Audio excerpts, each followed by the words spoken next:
The Profile.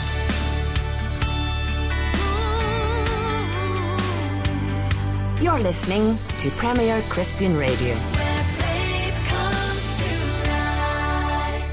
Good afternoon and welcome along to The Profile with me, Justin Briley. I'm going to be here with not one, not two, not three, but four different people joining me on today's show. The Profile is the show every Saturday afternoon here on Premier Christian Radio, which brings you a range of conversations with Christians in all walks of faith and life. So we're doing this, as usual, in association with Premier Christianity magazine. And you can find within the latest edition of Premier Christianity magazine the interview you'll be hearing today with Hugh Ross. He is the founder and president of Reasons to Believe. He's an astrophysicist, and he's joining me at Unbelievable the Conference 2018 on Saturday the 19th of May, just 2 weeks away. So if you haven't yet booked and you'd like to hear some fascinating insights into the way we can put science and faith together, or indeed have all kinds of questions and objections answered, that's the theme of this year's conference. Just ask. Come along with your questions and get good answers from the team from Reasons to Believe and many other speakers who are going to be joining me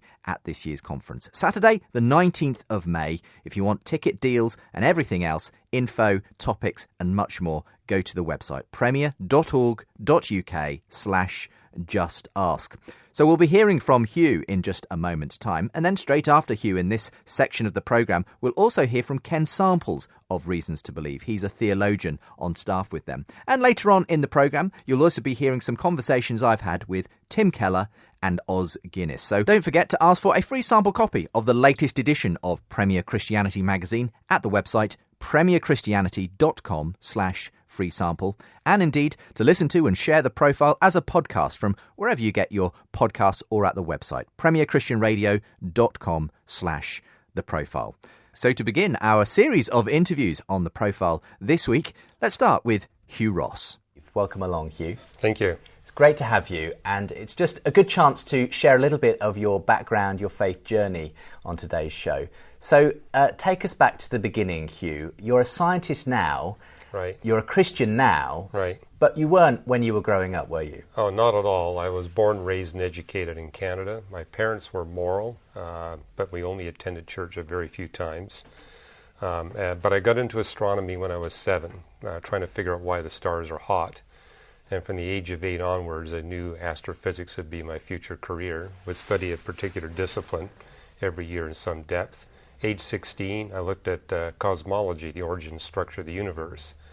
And that's when I realized the evidence was heavily favoring Big Bang cosmology. And with Big Bang cosmology, the universe has a beginning. Therefore, there must be a beginner. So from the age of 16 onwards, I did not doubt the existence of God.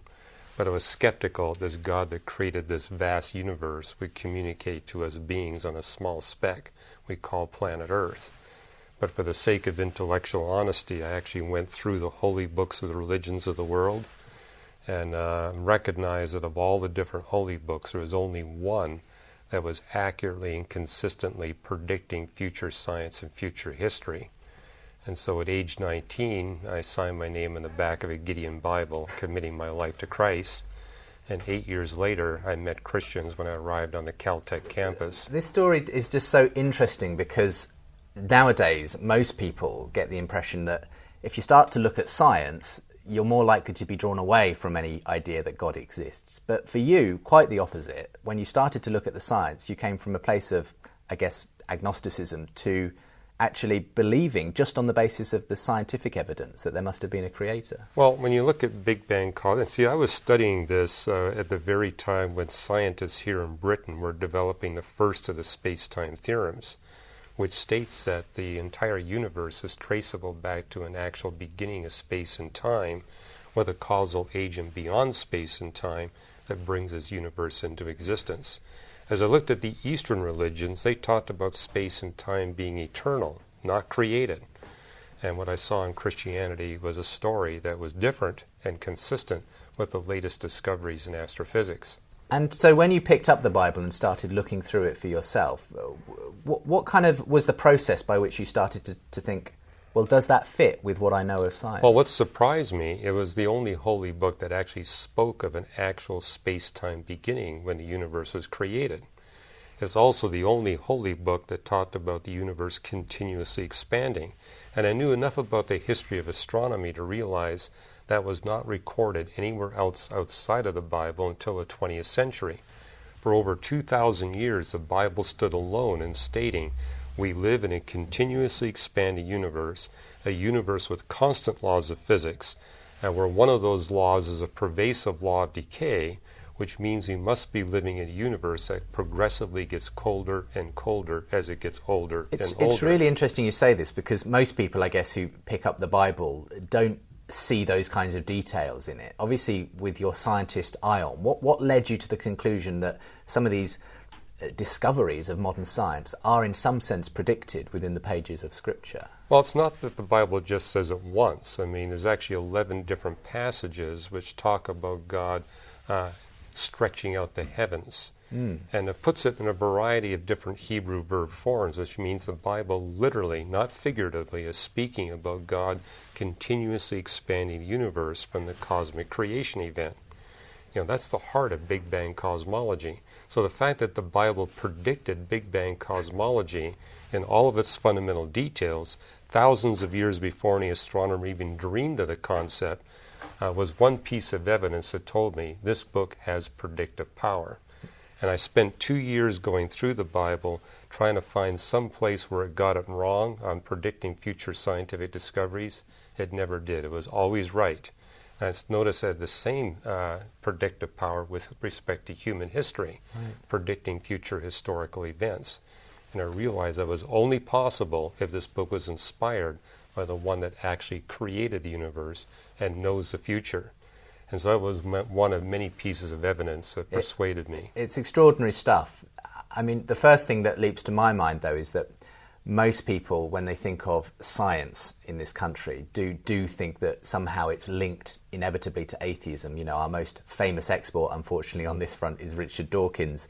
And he very much sort of tends to focus, whenever he does engage with Christians, on a sort of young earth creationist view of creation, which he quickly points out is totally at odds with science. They believe that the world is only some 6,000 years old and don't believe in Big Bang cosmology and all the rest of it. So has he got a point? I mean, a lot of people do read the Bible that way. What's your response to that? Well, I never even knew of a young earth interpretation of the Bible until I arrived in California. I mean, I never dreamed when I read through the Bible that anyone could possibly read it from a young earth perspective. But that was probably because, as a scientist, I was looking for consistency throughout the entire Bible. I understand how some people can take a young earth interpretation of a couple of isolated passages in the Bible, but when you read through all the biblical creation texts, it's self-contradictory from a young earth perspective. But if you take the idea that these days of creation are 6 consecutive long periods of time, which is one of the literal definitions for the Hebrew word yom, you're not only reading the entire Bible literally, you're reading it literally and consistently. So you do believe then that the creation act, as it were, took place over millennia in that sense. And so how do you go to the 6-day creation that we see in Genesis, Genesis chapter 1?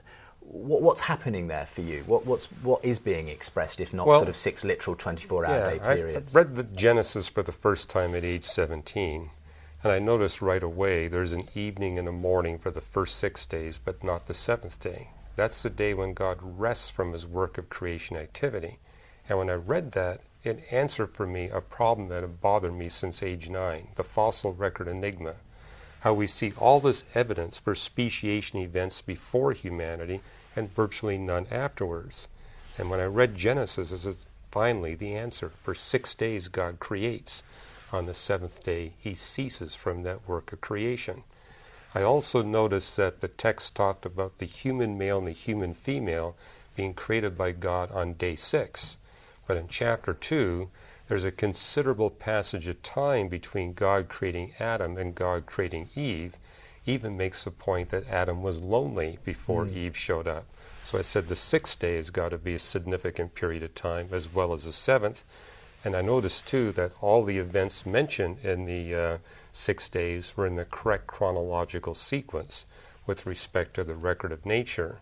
I see. So rather than seeing that this is somehow 24-hour blocks in which everything was created, this kind of refers to scientific sort of epochs, if you like, in the created order. And that's where you sort of how you interpret the Genesis record. Even in the English language, we talk about the day of the dinosaurs. So, our own word day can be used for a long period of time. And when I looked into Hebrew, I discovered that almost every Hebrew noun has multiple literal definitions. So you must look at the context to see which of the 5 definitions of earth are referred to, for example, in Genesis 1, or the 3 different definitions of heaven. And likewise, the word for day in Hebrew has 4 different literal definitions, 3 of which show up in Genesis 1. Now, I think what helped me is right away when I looked at the Genesis 1, I saw that it followed the scientific method. And what really impressed me about the Bible, when I compared it with the other holy books, it was the only one that commanded objective testing. Everything must be tested. Hold fast to that which is good, that Paul says in Thessalonians. And actually you see how the Bible not only tells you to put everything to test, shows you how to do it. So when I run into the Richard Dawkins of the world that say, are you aware that the scientific method comes from the pages of the Bible? There's no accident that I can imagine how he responds to that. But it's not an accident. The scientific revolution came out of the Reformation. Absolutely. So you now run Reasons to Believe, and that's been going for a couple of decades now, right. Where you're seeking to put science and faith together, show the harmony between the nature, the record right. of nature and the record of Scripture.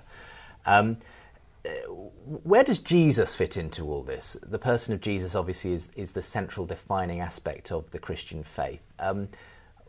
Did Jesus sort of, as it were, look to the evidence of nature when he was presenting his followers and those around him with the vision of God that he presented? Let me put it this way. Often people think of apologetics as arguing for the existence of God. I look at the record of nature as being much more potent than that. It's not only able to demonstrate that there's a God behind the universe, it's able to show you which kind of God is behind the universe. And that's where we pull Jesus Christ in. We say this isn't just a God that transcends space and time. This is a God that's personal. This is a God that's many, many orders of magnitude more intelligent, more knowledgeable, more creative, more powerful, and particularly loving. If you look at Psalm 104, it makes the point that God packed the earth with as much life as possible, as diverse as possible, for as long as possible, in order that we humans could be enriched with a huge treasure chest of biodeposits. That screams love and providence. And this is the God of the Bible, not the God of Islam, not the God of Hinduism or Buddhism. So our whole point at Reasons to Believe is we can not only demonstrate the existence of God, we can identify the identity of the cosmic creator, and it is the person of Jesus Christ. And then we ask the question, why these physics? That's something that grabbed me when I was a youth. Why gravity? Why electromagnetism? Why the strong and weak nuclear force? Why the 4 large space dimensions? And our research shows that all of this is necessary for the creator of the universe to eliminate evil and suffering quickly and efficiently and deliver us from this creation to a brand new creation.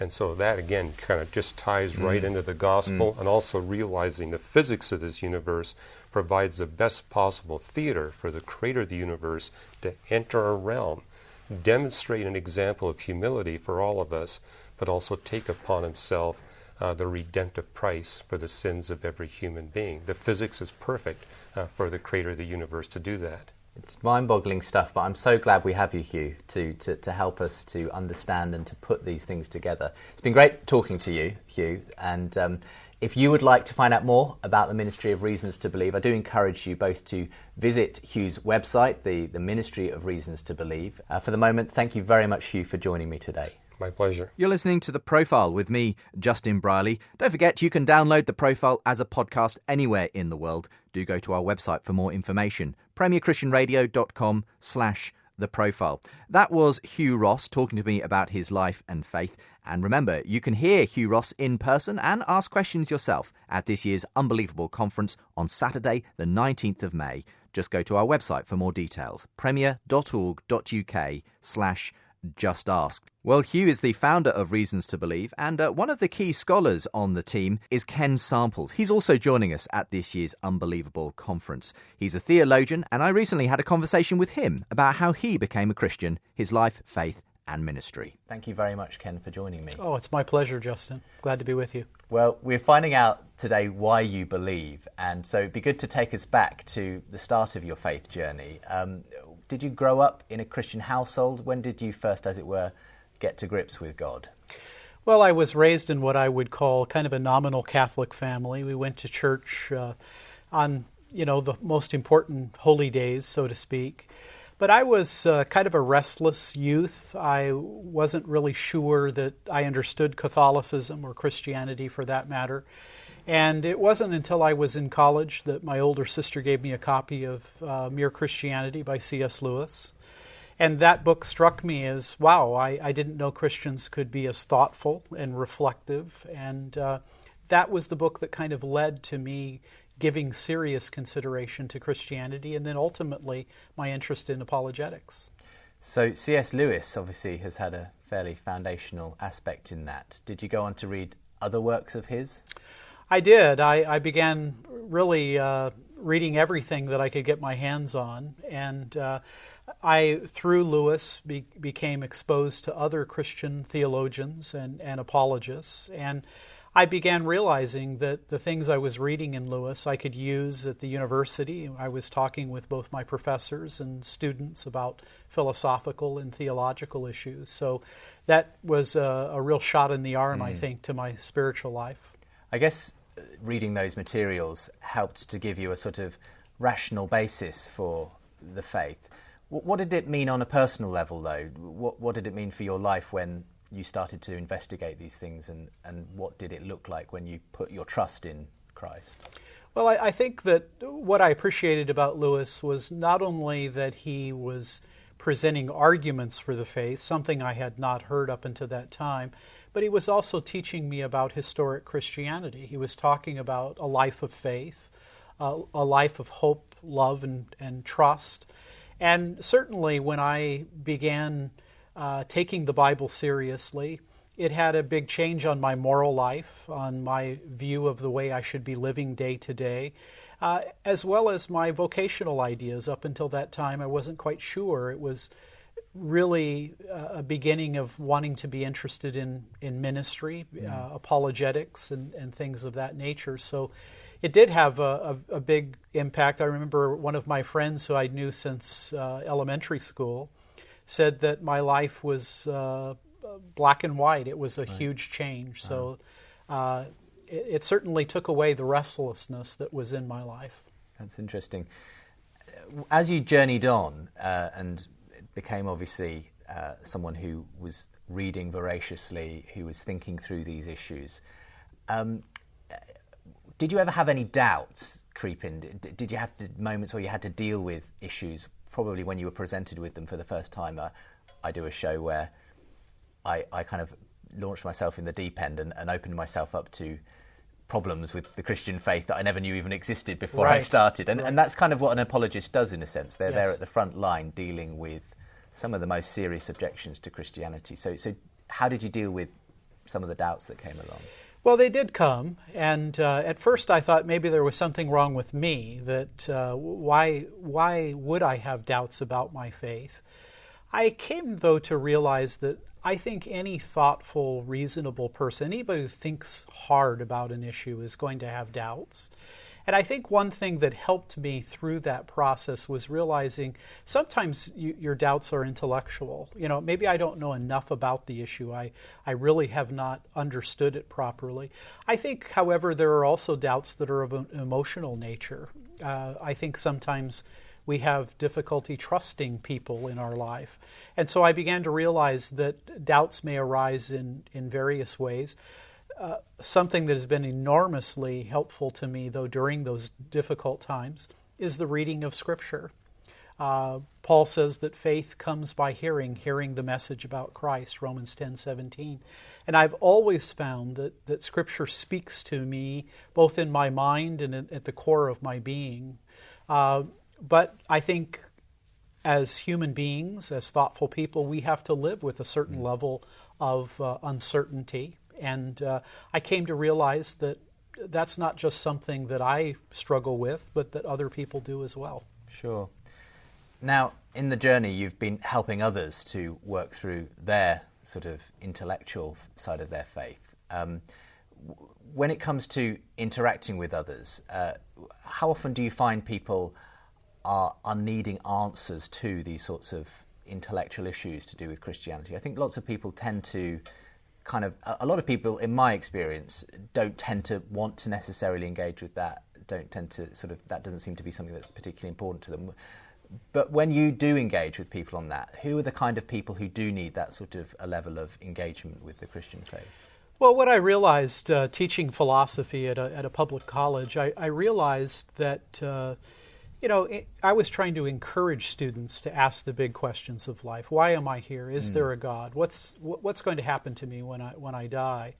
And Justin, what I realized is over a 5-year period that students would inevitably discover that I was a Christian or that I was an author, or they might hear me on a radio program, and they'd immediately begin asking me particular questions. And my book, without a doubt, the subtitle is Answering the 20 Toughest Faith Questions. That book really came about by, over a 5-year period, being asked almost semester by semester the same kinds of questions. How can I believe in a God I can't see? Or how can God be one and three? Or the bigger question, the problem of pain and suffering. And so I think question and answer is a powerful means of approaching these types of issues. But I have discovered that a lot of people don't necessarily want to think about the big questions of life. They're difficult, and they leave you with a lack of certainty at times. But I think for those who are interested in them, Christian apologetics provides a very strong basis for getting solid answers. This is kind of something that comes up quite often for me, but it is the question of, well, once you've presented the arguments to someone who's interested, say, at what point do you kind of have to leave it in their hands and say, well, now you have to decide what to do with this? I mean, I guess there are always going to be unanswered questions, more things we could think of that are difficult or questionable. At what point can you say, no, I've got enough in my hands now, and I have enough to be able to take a step of faith? Yeah.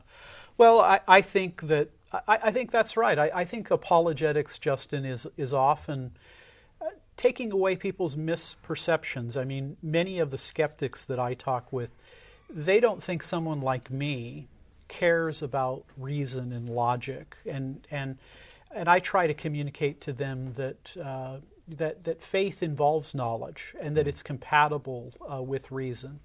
But I think as an apologist too, sometimes you can take a person from one base to the next, but you have to trust that they'll do continual thinking and reasoning, and the Holy Spirit may be involved in taking them to the next place in their life. And so I try to have a reasonable expectation of what my arguments might mean and how far it may take them down the road of life.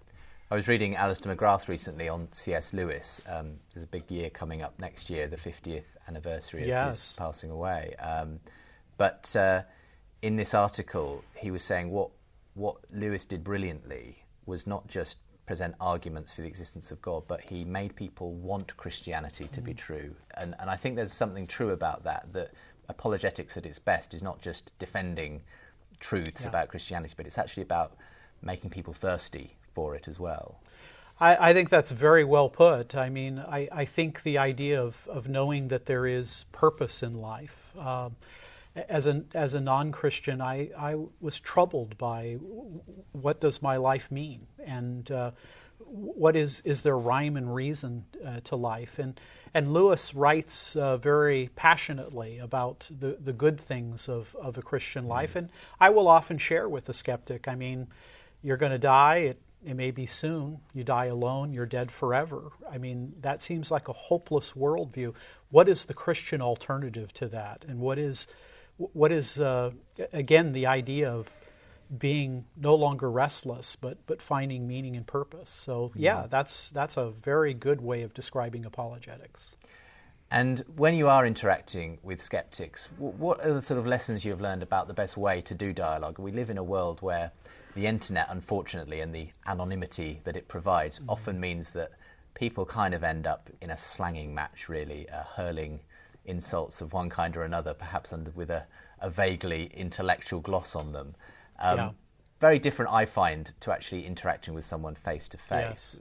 Have you got sort of any advice for those who are actually talking to people in their context? You know, apologetics is not an easy thing. It's a combat sport at times, and it's not an easy thing. I think two things I've learned. I really try to convey to people that I care very deeply about the life of the mind, about reason and logic and rationality, that I'm a student of the mind.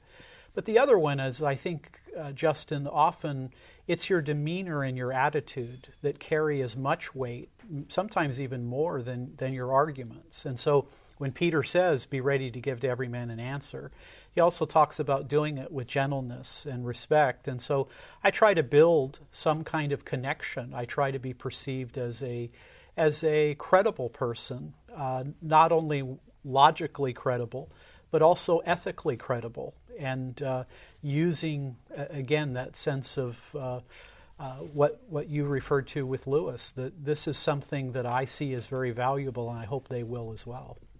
Thank you very much, Ken, for joining me. My privilege. That was Ken Samples talking to me about his faith, life and ministry with Reasons to Believe. And along with Hugh Ross and Fuzz Rana of Reasons to Believe, they'll be with me at Unbelievable the Conference 2018, happening on Saturday the 19th of May. If you've not yet booked in, kind of encourage you to go and look at all the range of topics, questions, guests and brilliant material that will be available at this year's conference, happening in central London on Saturday the 19th of May. The website is premier.org.uk/Just Ask. Well, coming up in the second half of today's programme, we're going to be hearing from Tim Keller and Os Guinness, two significant church leaders and authors that you'll want to hear our conversation with. Coming up next on The Profile. Everyone's favourite satirist Adrian Plass pens a new sacred diary for the latest edition of Premier Christianity magazine, with his unique take on the phenomenon of the Christian festival. Plus, we ask, how should believers respond to identity politics? Is smoking the cardinal sin it's often made out to be? Hugh Ross tells how astrophysics brought him face-to-face with the Creator, and we bring you a special report on the megachurch movement in the USA, going behind the scenes of 6 of America's biggest churches. All that plus much more. Ask for your free edition at premierchristianity.com/free sample. The Profile.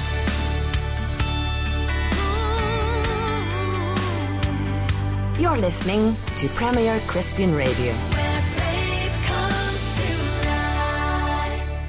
Welcome back to the second part of this week's edition of The Profile. I'm Justin Briley, bringing you a range of interviews this week with all kinds of Christians, church leaders, authors, scientists, theologians. And in this section of the programme, we're going to be hearing from church leader Tim Keller and Christian thinker and author Os Guinness. The Profile is brought to you in association with Premier Christianity magazine. If you'd like a free sample copy of the latest edition of the mag, do go and ask for one at the website premierchristianity.com/free sample. I used to be able to say I'm the editor of the magazine, no longer so, as I've moved on and handed over that role to Sam Hales, as I focus exclusively really these days on the Unbelievable radio show, podcast and, well, brand really that's emerging. But Sam doing a wonderful job heading up the magazine. Do make sure to ask for a free sample copy. And of course, Sam is a regular contributor here on The Profile as well. If you want to hear The Profile as a podcast, do go and look for it wherever you get your podcast from, or find it on our website, premierchristianradio.com/The Profile. Well, for 25 years, Tim Keller was the pastor of Redeemer Presbyterian Church in New York City, very often referred to as the pastor to the skeptics of a skeptical city. Well, in the last couple of years, he's transitioned out of Redeemer Presbyterian Church into a wider ministry, equipping church leaders with their city-to-city program. But this particular interview was recorded while he was still ministering at Redeemer Presbyterian Church. So this is my interview from the archive with Tim Keller. Tim, thank you for joining me today. It's great to have you over here because you're very well known in the States. I think your profile is rising in the UK. I've spoken to people who call you not Tim Keller but Tim Clever because you're seen as a bit of a brain box when it comes to things about God and the existence of God and putting the arguments forward. Is this a sort of special ministry you'd say you've developed in recent years? Is this what you're being approached for? I actually think because I'm an American pastor in a place like Manhattan, where I've been for 21 years, and because Manhattan is not like the rest of America, it's much more like Europe. Therefore, I think folks here have found that if they bring me over, that for various reasons, I connect pretty well with the audience here, maybe a little better than other Americans, and I don't think it's necessarily I think it's because of who I've learned to speak to in Manhattan. Also, the clever, that's an interesting, I hadn't heard that before, but New Yorkers are, people who live and work in Manhattan usually are pretty smart people. They've gone to really good schools. They've worked very hard to get where they are. They tend to be experts. And I have to respond to that. I have to give arguments that work at probably a higher level. And it might bore people in other parts of the country, but in New York they want good arguments, and they're willing to sit, and they have a longer attention span for arguments because of the nature of the culture. So I don't think I'm trying to be more intellectual. I'm just trying to reach the people who I live with, and that seems to also resonate with a lot of folks, especially in London. Take us back, Tim, to when you were growing up. Were you wrestling with the kinds of questions that you've addressed in your books as you were becoming a Christian? Yes, I think I had I've had two places where I wrestled with these kinds of questions. The first was in college. I think like an awful lot of folks, I was raised in a traditional Lutheran, a Lutheran church, more traditional. I went off to college and I doubted everything, and I had to work through all the same questions that I... What were the big ones for you? Actually, because of my age here, I came up during the civil rights movement. And so I found that a lot of Christians thought that Martin Luther King Jr. and folks like that were communists. A lot of Americans saw the proponents of civil rights as being communists and socialists. And most of my secular friends thought it was a wonderful movement, and so did I. So my big struggle was Christians didn't seem to be caring about justice, and the non-Christians did. And yet Christians had a lot of reason to believe in justice. That was one of my struggles. And I also struggled with things like science and history and can you trust the Bible, etc.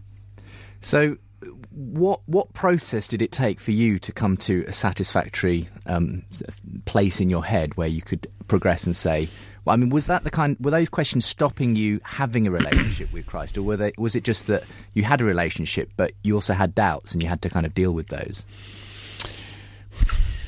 I would say that though before college, I think I believed Christian doctrine. I didn't have a personal relationship. There was not a true encounter. Then the intellectual doubts, in a sense, pushed me through to get that encounter. So my doubts were the best thing that ever happened to me in hindsight. I think if I'd never gone through the doubting of college, I think I would have probably never really met Christ. That's interesting. I mean, a lot of people see doubt as the enemy of faith. I mean, do you see it that way? No. I think doubt is, as long as you deal with it honestly, and you can, it can actually propel you toward God in a new way. There's dishonest doubt. I mean, Aldous Huxley has this place in one of his books where he admits that the reason why he didn't want to believe in God was because he wanted to have sex. And, you know, if he believed in God, he wasn't sure he could do that. He admitted that as an undergraduate student, he said, I really didn't have honest motives for my doubts.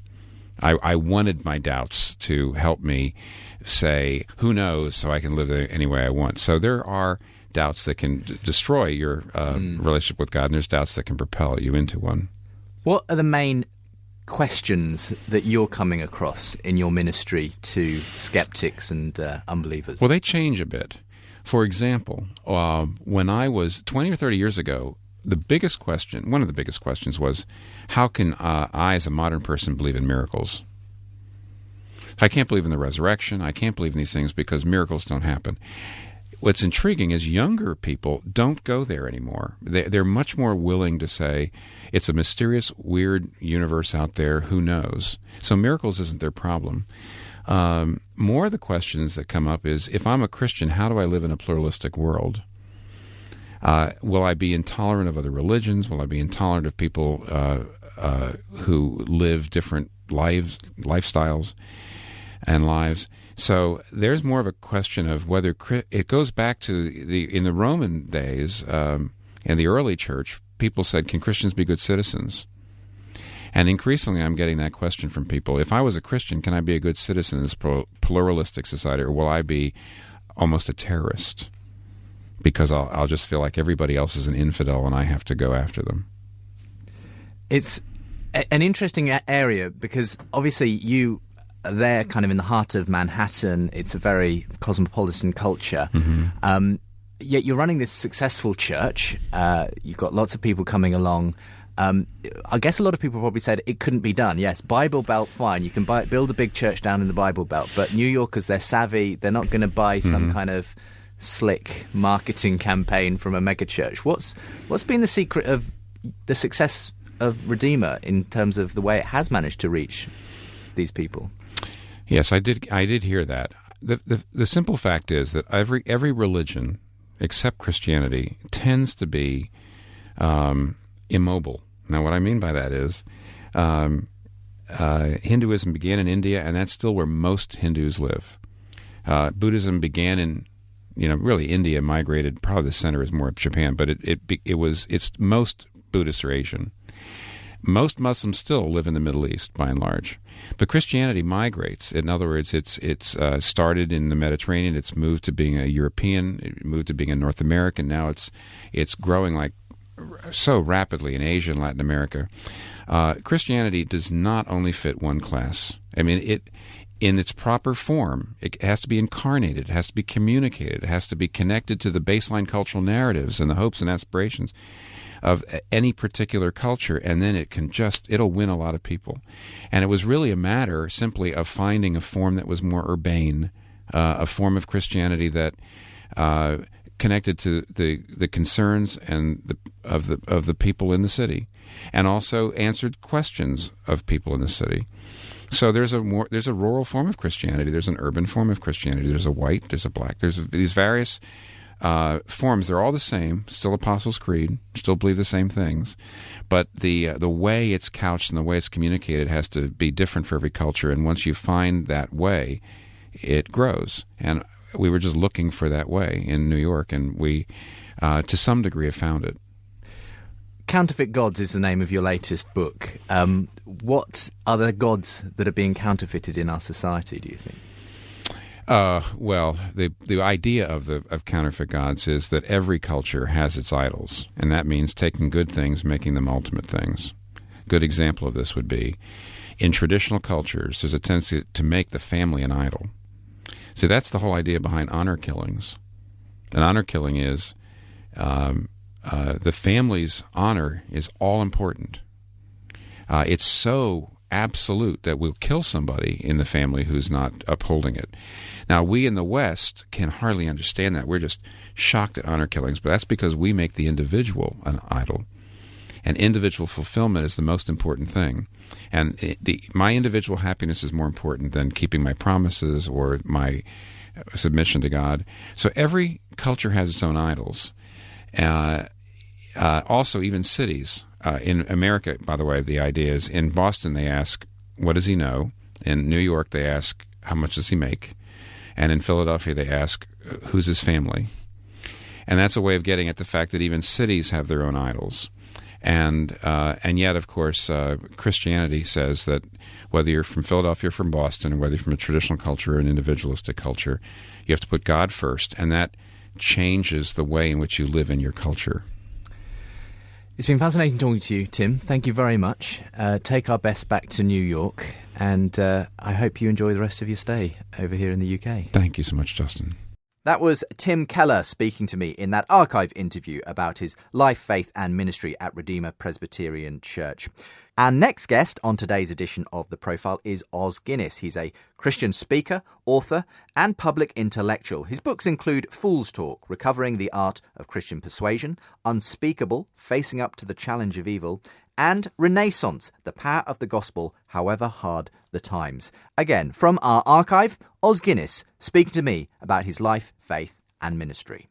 Os, thank you very much for joining me. Great pleasure, Justin, to be back with you. It's great to have you here. Now, this is a little segment where we ask a little bit about your faith journey, how things started off for you. So tell us about growing up. Were you born into a Christian family?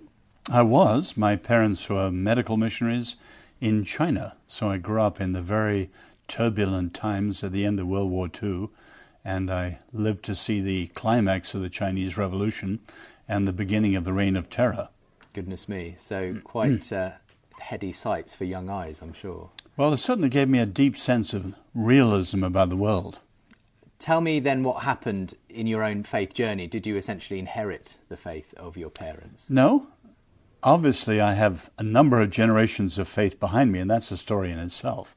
I'm descended from the youngest son of Arthur Guinness the brewer, who was a strong evangelical believer, who came to faith through John Wesley and his preaching in Ireland, and gave our business a tremendous sense of generosity, social responsibility, health care, and all sorts of things for the workers, and homes for the poor, and so on.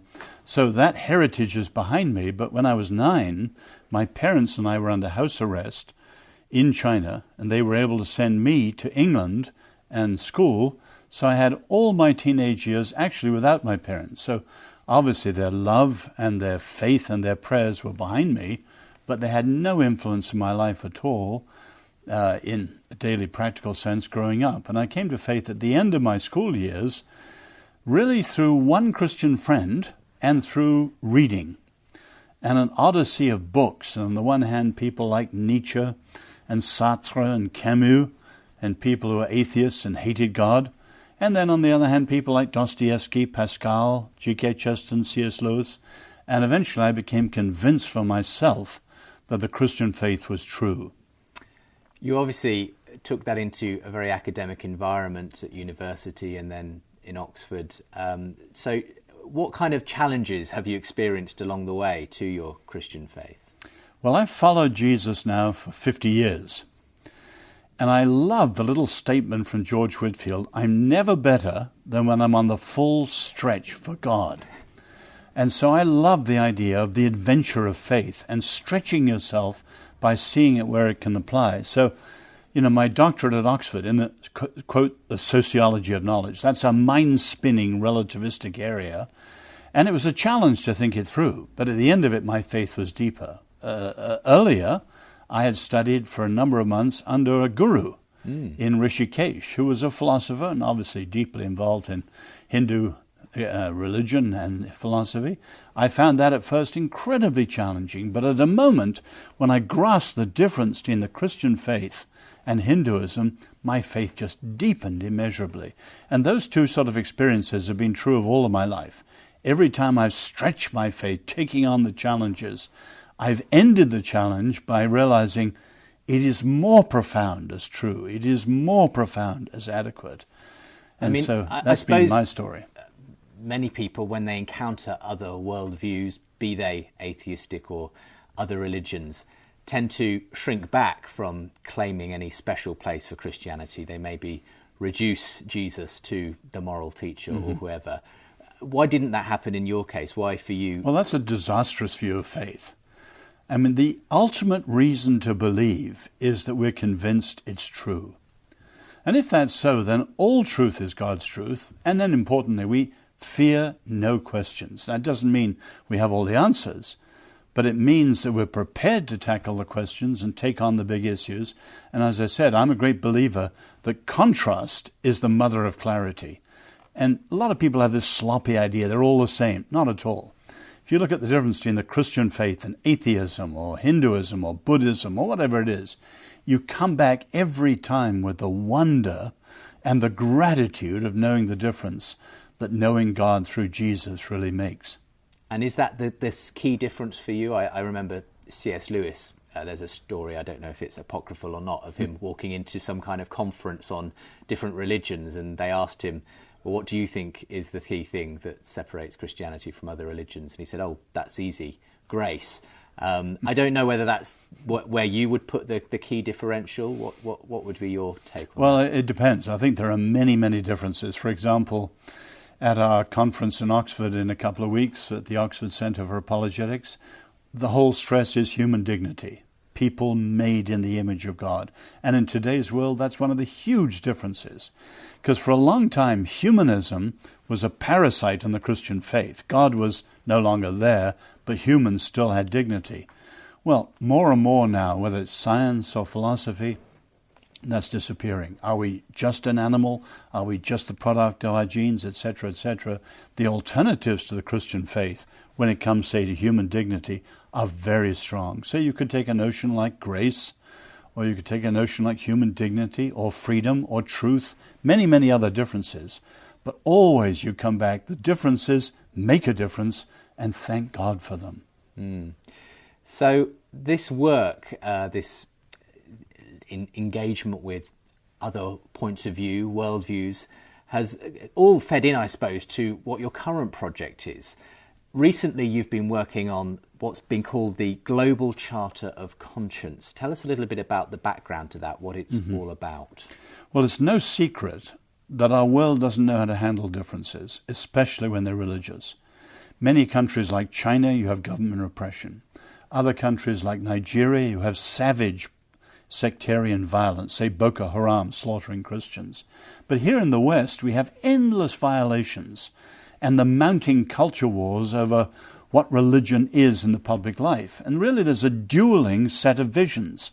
On the one hand, those who want to impose their faith on everyone else, I call them the sacred public square advocates. And on the other hand, those who'd like to keep religion out everywhere, the so-called naked square advocates. And what we've done, not only me, but a coalition of people, including religious believers, Christians, Jews and others, and secularists, this is a vision of public life which is open and free for people of all faiths, or you have to say today, no faith, although that is a faith too. In other words, everyone's free to enter and engage public life on the basis of their faith. That's freedom of conscience.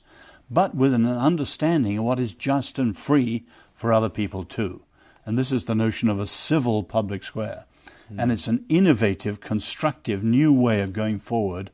And I hope England, which is now in the toils of many of these things, I hope England will not go the way, or Britain at large, will not go the way that the Americans have gone for 50 years. They had a great system, but they've had 50 years of culture warring over religion and public life, and the difference is getting deeper and more polarized and more bitter.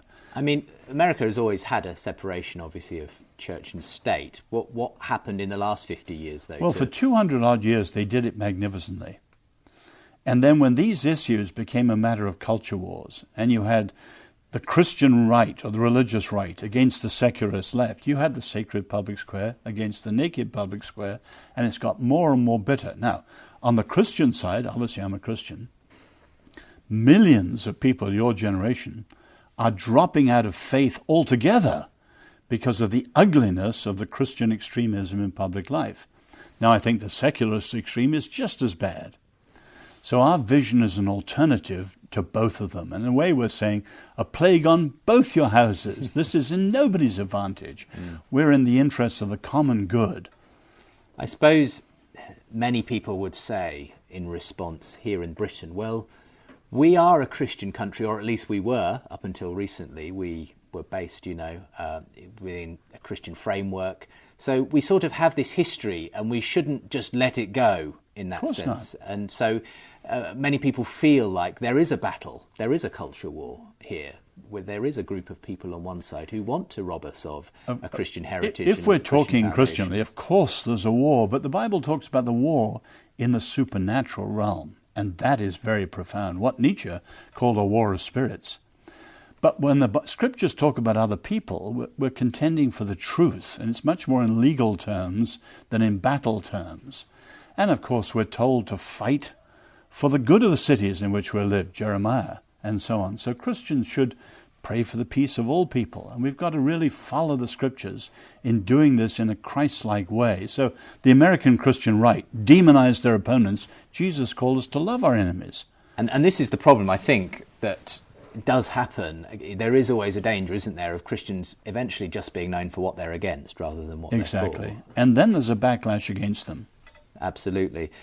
So the Global Charter of Conscience is aimed at, I suppose, presenting this new way of thinking about the public square.